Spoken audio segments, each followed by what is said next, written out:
여러분 함께 하나님의 말씀 보겠습니다. 시편 107편 1절에서 16절까지 말씀입니다.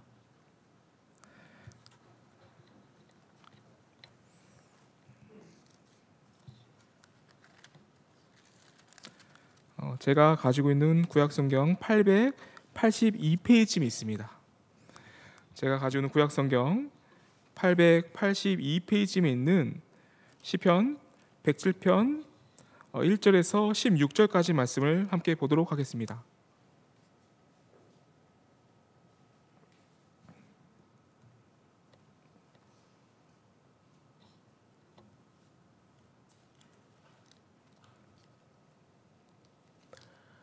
시편 107편 1절에서 16절까지 말씀을 함께 교독하도록 하겠습니다. 제가 먼저 첫 절을 하고 마지막 절은 합독하도록 하겠습니다. 여호와께 감사하라. 그는 선하시며 그 인자하심이 영원함이로다. 여호와의 속량을 받은 자들은 이같이 말할지어다.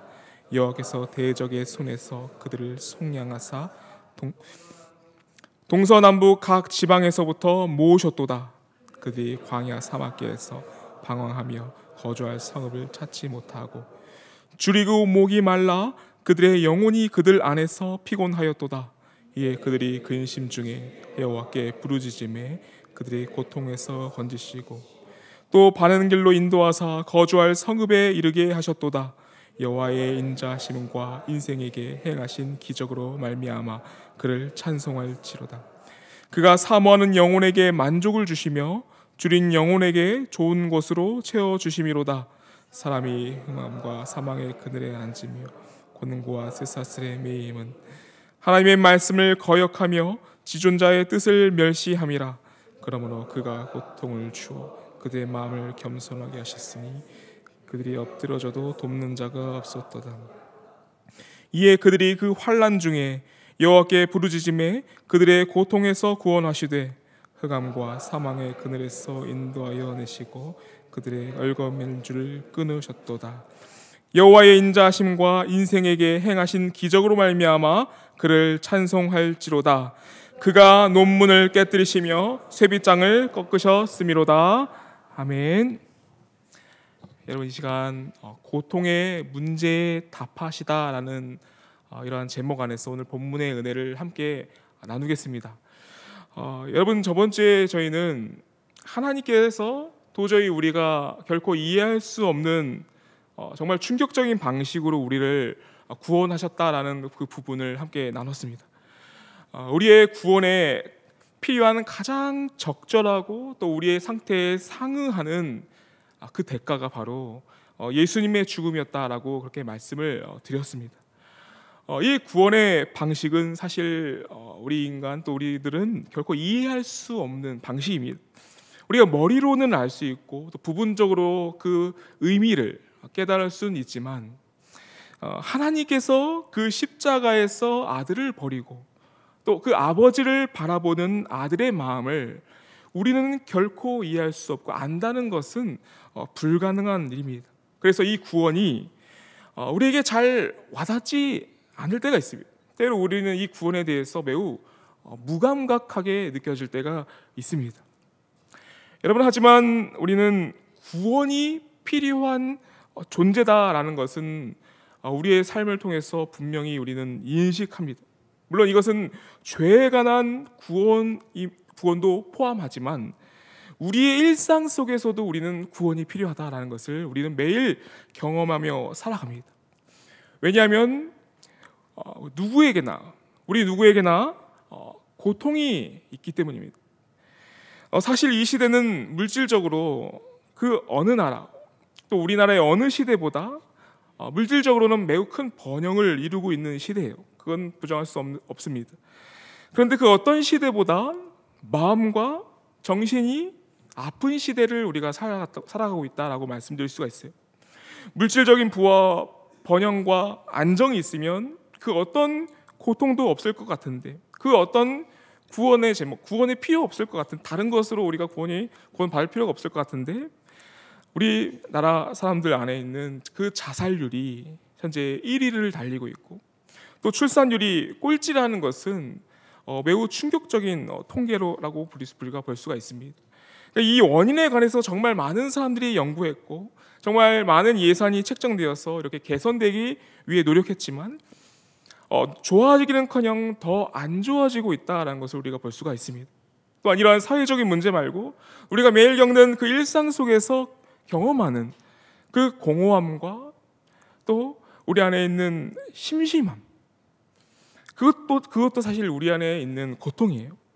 여러 가지로 그 심심함과 또 공허함을 채우려 하고 하지만 채워지질 않는 그 빈 공간이 우리 안에 있습니다. 그런 것들로부터 우리를 채우려 해도 더 목마를 수밖에 없는 어떤 영적인 갈증이 우리 안에 있어요. 우리 각자에겐 정말 많은 어려움이 있고 또 이런 것들을 다른 사람에게 나눌 수 없는 그러한 것도 있습니다.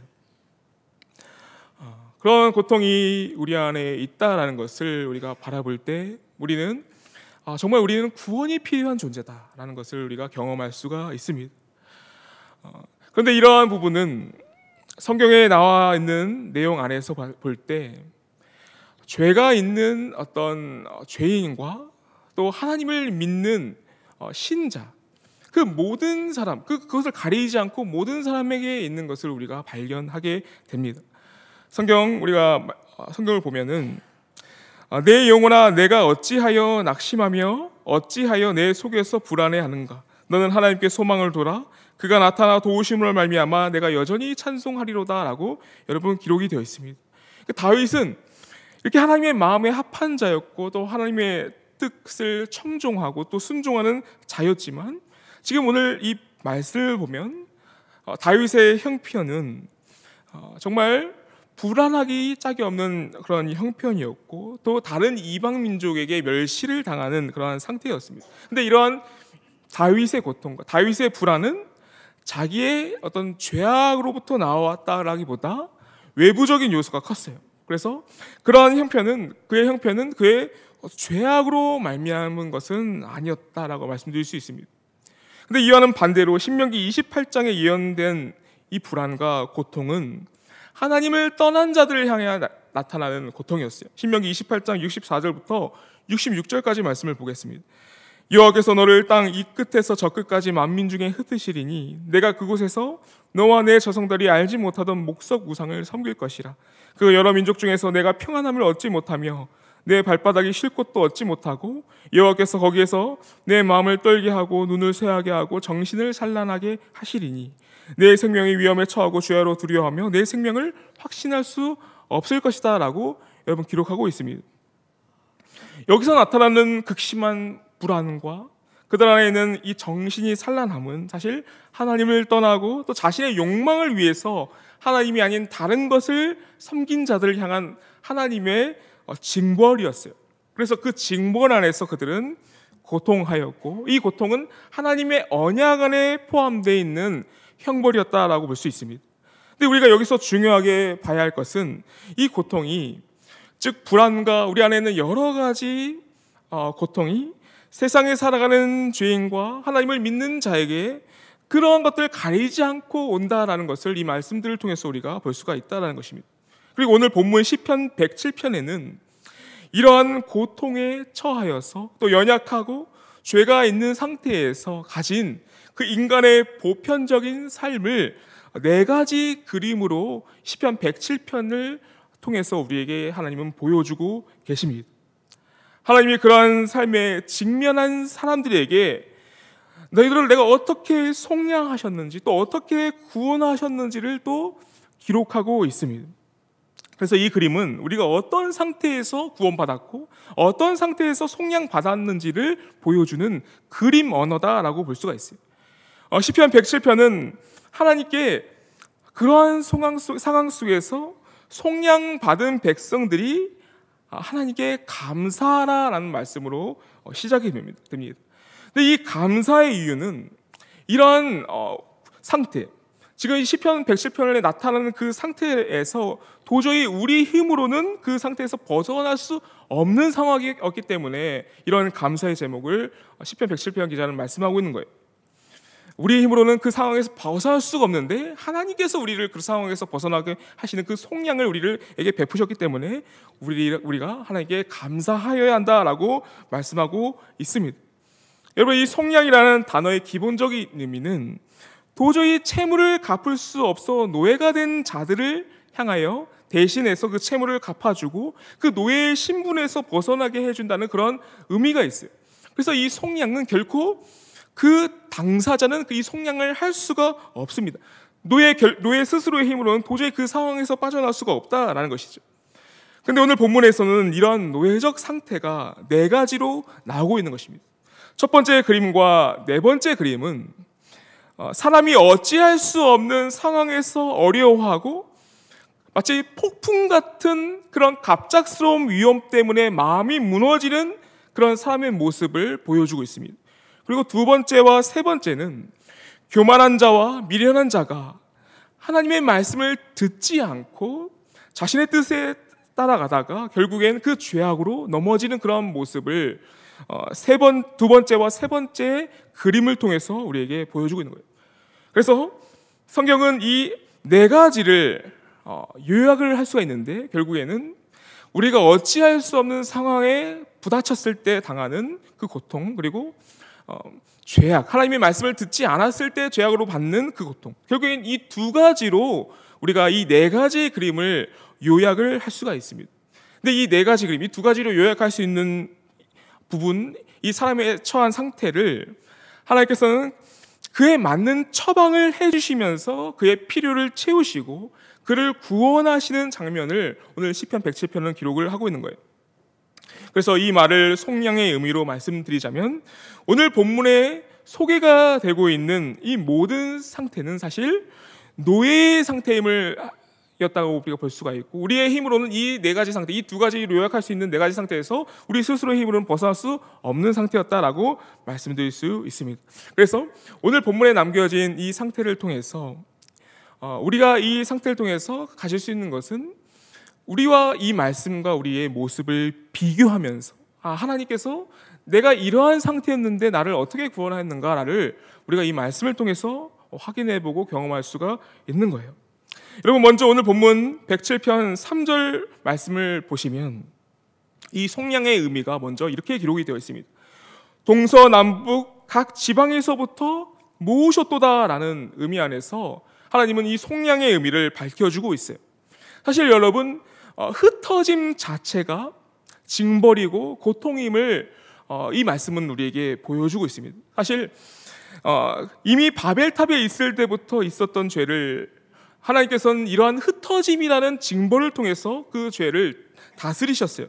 그리고 또한 바벨론과 아수르 제국에 흩어진 것도 사실 이스라엘 백성들을 그 죄악으로부터 징벌하는 방식이었습니다. 그 상태 안에서 그들은 죄의 노예, 또 여러 제국의 노예가 된 상태로 흩어지게 되었습니다. 근데 이런 흩어짐 상태에서 모아지는 것이 바로 하나님의 속량의 방식이다라는 것을 오늘 3절로는 우리에게 보여주고 있습니다.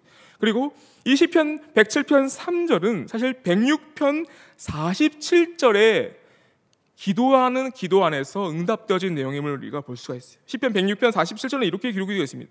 여호와 우리 하나님이여 우리를 구원하사 여러 나라부터 우리를 모으시고 우리가 주의 거룩하신 이름을 감사하며 주의 영예를 찬양하게 하소서라고 기록이 되어 있습니다. 그래서 오늘 시편 110편 3절 동서남북 각 지방에서부터 모으셨다라는 것은 이 기도 제목의 응답으로 우리가 볼 수가 있다라는 것입니다.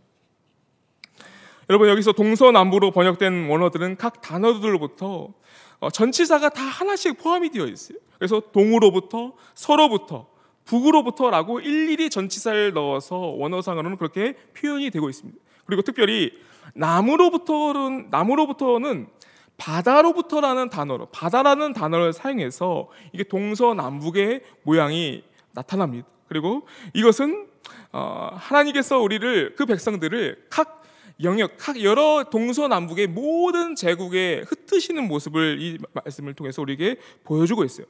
이런 묘사는 예루살렘의 파괴로 인해서 이스라엘 백성들이 애굽과 바벨론과 여러 지역으로 흩어지게 된 그 모습을 이 말씀은 반영을 하고 있습니다. 근데 여러분, 이 말씀이 이스라엘의 역사인데 그들의 흩어짐과 다시 모아짐은 사실 이스라엘의 역사인데 왜 우리가 받은 속량과 연관이 있느냐라고 우리가 질문을 할 수가 있습니다. 그런데 이 모아짐, 하나님께서 모으시는 이 모습은 사실 우리의 속량과 우리 교회의 구원과도 매우 밀접한 연관이 있습니다. 여러분 누가복음 13장 29절을 보시면 이렇게 기록이 되어 있어요. 사람들이 동서남북으로부터 와서 하나님 나라 잔치에 참여하리니라고 여러분 기록하고 있어요. 여기서 말씀을 보시면 하나님과 또 동서남북으로부터 오는 여러 모든 성도들이 함께 모이는 것이 바로 속량이다라는 것이죠. 여러분 흩어져 사는 것은 사실 하나님이 원하시는 삶의 모양이 아닙니다.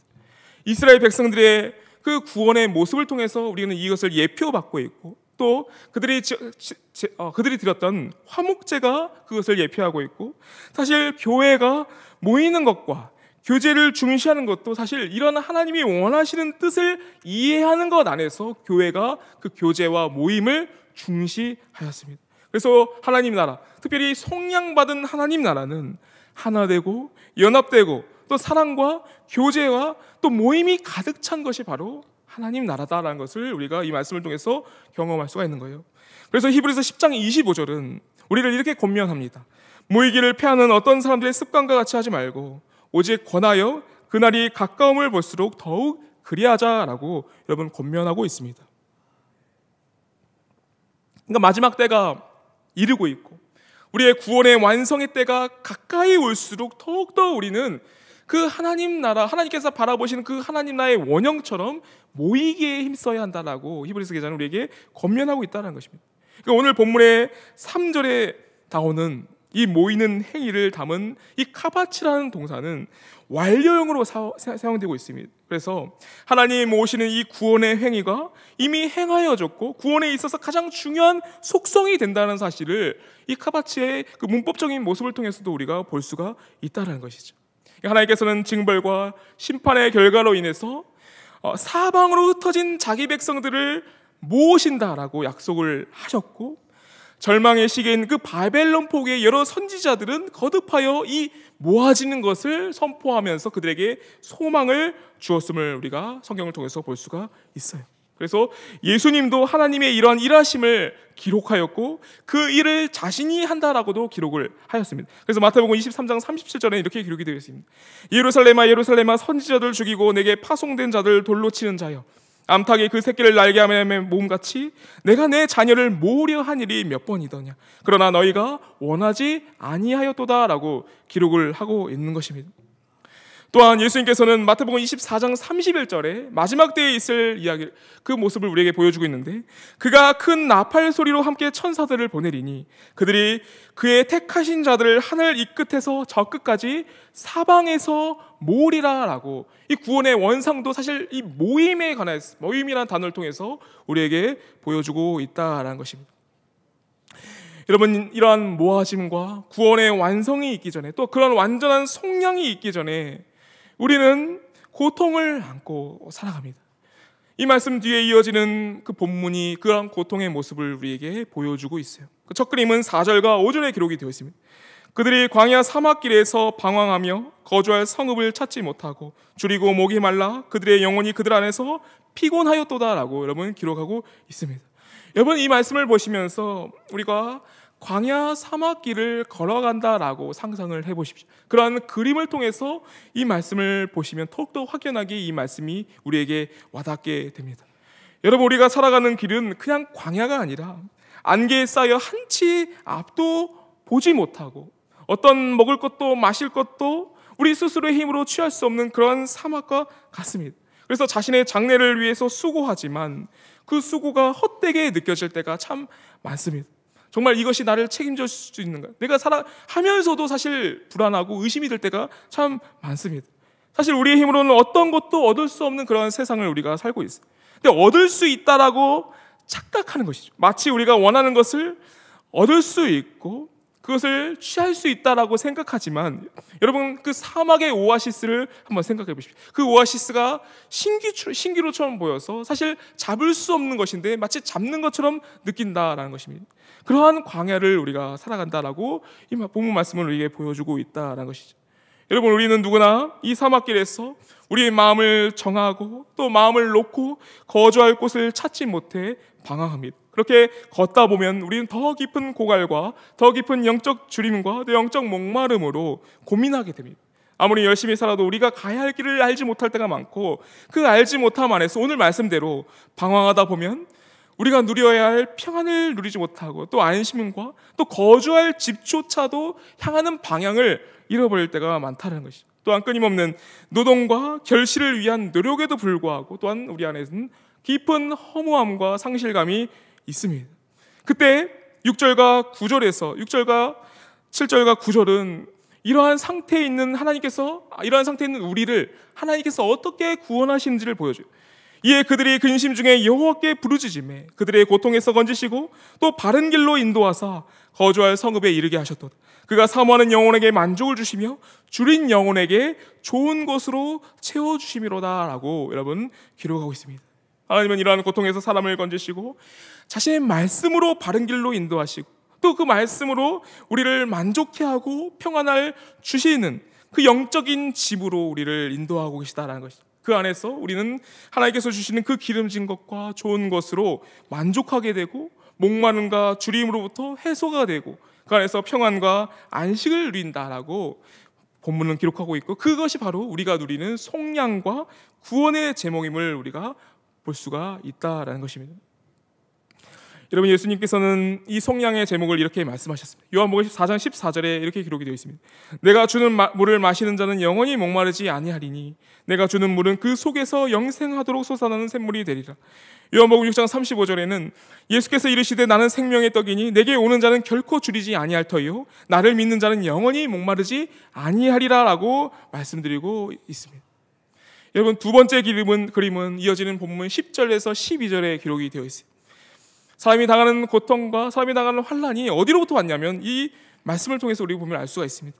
사람이 흑암과 사망의 그늘에 앉으며 권고와 쇠사슬에 매임은 하나님의 말씀을 거역하며 지존자의 뜻을 멸시함이라. 그러므로 그가 고통을 주어 그들의 마음을 겸손하게 하셨으니 그들이 엎드려져도 돕는 자가 없었도다라고 기록하고 있습니다.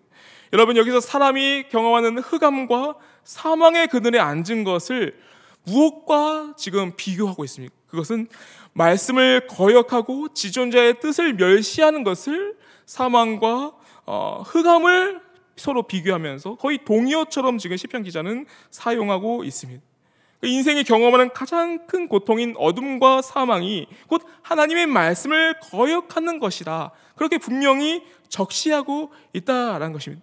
그런데 여러분, 우리는 이런 말씀을 온전히 깨닫지 못하는 상황 안에 있습니다. 요한복음 1장 5절에 기록되었듯이 빛이 어둠에 비치되 어둠이 깨닫지 못하더라라는 그런 말씀이 우리가 이 말씀을 통해서 적용될 수가 있습니다. 사람들은 하나님의 뜻을 따르는 것이 진정한 자유이고 배부름이고 영적인 해갈임을 전혀 믿지 못하고 경험하지 못하는 그러한 상태에 있어요. 오히려 자기를 억압하는 속박이라, 하나님의 말씀을 따르는 것을 오히려 자기를 억압하고 제한하는 속박이다라고 생각을 합니다. 그래서 자기 이성의 합리성과 세상에 보이는 이 물질로만 자기를 이해하려 합니다. 그래서 그들은 하나님이 주는 자유를 이해하고 경험하기보다 자기 눈에 보이는 대로 이해하길 원한다는 거죠. 그래서 차라리 하나님께서 주시는 그 놀라운 복과 은혜를 경험하고 누리는 그 자유를 경험하기보다 오히려 적자 생존과 약육 강식의 그 진화론이 세상을 이해하는 데 있어서 그들이 오히려 더 편한 겁니다. 왜냐하면 그것이 그들의 눈에 보이는 경험과 그들의 눈에 보이는 상태이기 때문이에요. 그래서 그러한 세상을 진화론적인 세상으로 그들은 바라보게 된다는 것이죠. 근데 이 진화론은 단순히 생물학적 사고에 영향을 미친 것이 아니라 진화론은 곧 사회와 역사를 바라보는 관점을 형성하게 돼요. 그렇게 형성된 것이 사회 진화론이라는 용어입니다. 그러니까 이 생물학적인 적자 생존과 자연 선택을 사회학과 역사와 경제와 정치에 적용해서 마치 이 세상이 사회 진화론이라는 그 사회 학문 안에서 형성된 것처럼 사람들은 생각을 한다는 겁니다. 사실 이 말은 서구 사회 19세기 말부터 유행이 되었어요. 이 사회 진화론이 전파되고 형성된 사회 안에서는 인종차별주의나 파시즘이나 나치즘을 옹호하고 또 물질주의를 옹호하고 약육강식과 제국주의를 옹호하는데 이 사회 진화론을 사용을 했어요. 약한 자는 당연히 자연적인 순리 안에서 강한 자에게 수탈당하고 강한 자에게 마땅히 자기 것을 내놔야 한다는 것이 이러한 진화론과 사회 진화론이라는 이론을 통해서 그때 당시 서구 사회에 만연한 풍조였다는 겁니다. 근데 이것이 우리나라 안에서 전파되었는데 우리나라의 일제 안에서도 이 사회 진화론이 전파되어서 사회 진화론을 받아들인 지식인들이 우리나라를 변절하고 또 일제를 따르는데 이것이 사용이 되었다는 거예요. 대표적으로 이광수가 대표적으로 이 예로서 형성이 됩니다. 그러니까 사람들은 과거에 특히 서구 사회에서 합리주의에 기초한 인간의 이성과 과학의 힘, 또 물질주의의 힘을 신봉하였어요. 그런데 하나님께서는 이 상황에서 어떻게 역사하셨냐면 1차, 2차 세계대전이라는 그 극심한 전쟁을 통해서 그들이 가지고 있는 우상들을 무너뜨리셨습니다. 물질주의적이고도 인본주의적인 모든 생각을 무너뜨리셨어요. 근데 인간이 가진 그 이기심과 물질 중심주의가 결국엔 전 세계를 황폐하게 한다는 사실을 그들에게 보이셨어요. 그러니까 그때 그들은 이러한 고통 안에서 겸손할 수 있게 된 것입니다. 오늘 말씀에 기록된 대로 이러한 흑암과 사망을 따르는 자들에게 고통을 주신 것은 그것을 통해서 겸손의 그런 마음을 가져서 하나님이 원하시는 뜻을 따르는 삶을 살도록 이런 고통을 주셨다라고 우리가 해석을 할 수가 있는 것이죠. 그런데 여러분, 이러한 인간의 합리성과 물질주의의 한계를 경험하고 이들은 1차, 2차 세계대전을 통해서 그들이 정말 세상을 이해하는 이론으로서 불합리하다는 것을 깨달았지만 사람들은 이것으로부터 하나님께 돌아오지 않았어요. 오히려 물질주의와 이런 인본주의 사상에서 더욱 나아가서 이제는 영적인 인간, 물질과 어떤 세상이 주는 어떤 그것도 이해하지 못하는 자신의 어떤 영적인 인간이라는 것을 가지려고 그동안 가지고 있던 여러 생각에서 탈피해서 인간이 인간다운 진정한 자유, 자기가 누려야 하는 자유를 추구하게 되는 그러한 사조로서 변화가 됩니다. 그러니까 그들이 탈피하고자 했던 것은 기존의 종교 체계와 그들을 억압한다고 생각했던 그 모든 걸로부터 벗어나려는 그런 시도를 하게 된다는 것이죠. 그러니까 사람들은 기독교 신앙이 무엇을 믿고 또 어떻게 행할지 그런 선택할 자유를 생각하고 그 선택하는 자유를 향해서 나아가기보다 하나님께서 그들에게 주신 진정한 자유를에게 나아가기보다 그 자유에서 벗어나서 자기 스스로의 욕망을 위한 자유로서의 그 삶을 통해 나아간다라는 것입니다.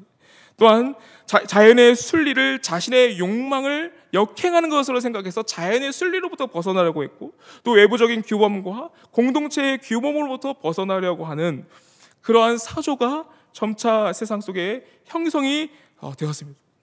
근데 여러분, 이것은 사실 하나님께서 우리에게 주신 그 진정한 자유와 완전히 역행되는 것입니다. 사실 진정한 자유란 제한과 구속 안에 있을 때 진정한 자유를 우리가 경험할 때가 참 많습니다. 예를 들어 설명하자면 물고기가 물 안에서 자유롭게 놀고 있는데 그 물고기를 물 밖으로 내보내면 어떻게 되겠습니까? 그 물고기를 자유하게 하는 것이 아니라 죽음으로 몰아가는 것이죠. 그래서 진정한 자유는 사람이 가진 여러 제한적인 속성, 특별히 하나님께서 제한하신 그 제한 안에 우리가 있을 때 사람은 진정한 자유를 누리게 된다라고 우리가 생각을 할 수가 있는 것이죠.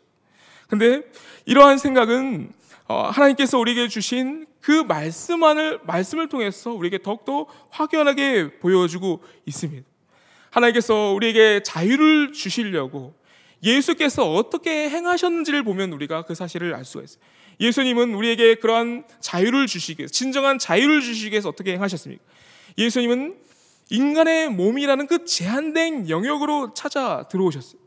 결코 어떤 것도 제한할 수 없고 어떤 것들도 속박할 수 없는 그 예수께서, 그 하나님께서 우리에게 주시려고 하시는 그 자유의 의미를 바르게 깨닫게 하시려고 그 예수께서 자신을 제한하여 인간의 몸으로 오셨다라는 것이 바로 말씀을 통해서 우리에게 보여주는 것입니다.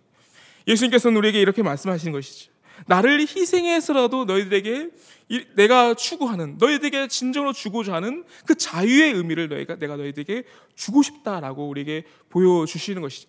여러분, 사실 예수님께서 우리를 구원하시고 우리를 창조하시는 것은 예수님이 가신, 특별히 하나님이 가지신 그 본질적인 기쁨 안에서 그 모든 것들이 이루어졌습니다. 그 기쁨이 없었다면 하나님은 창조와 어떤 구원도 행하지 않으셨습니다.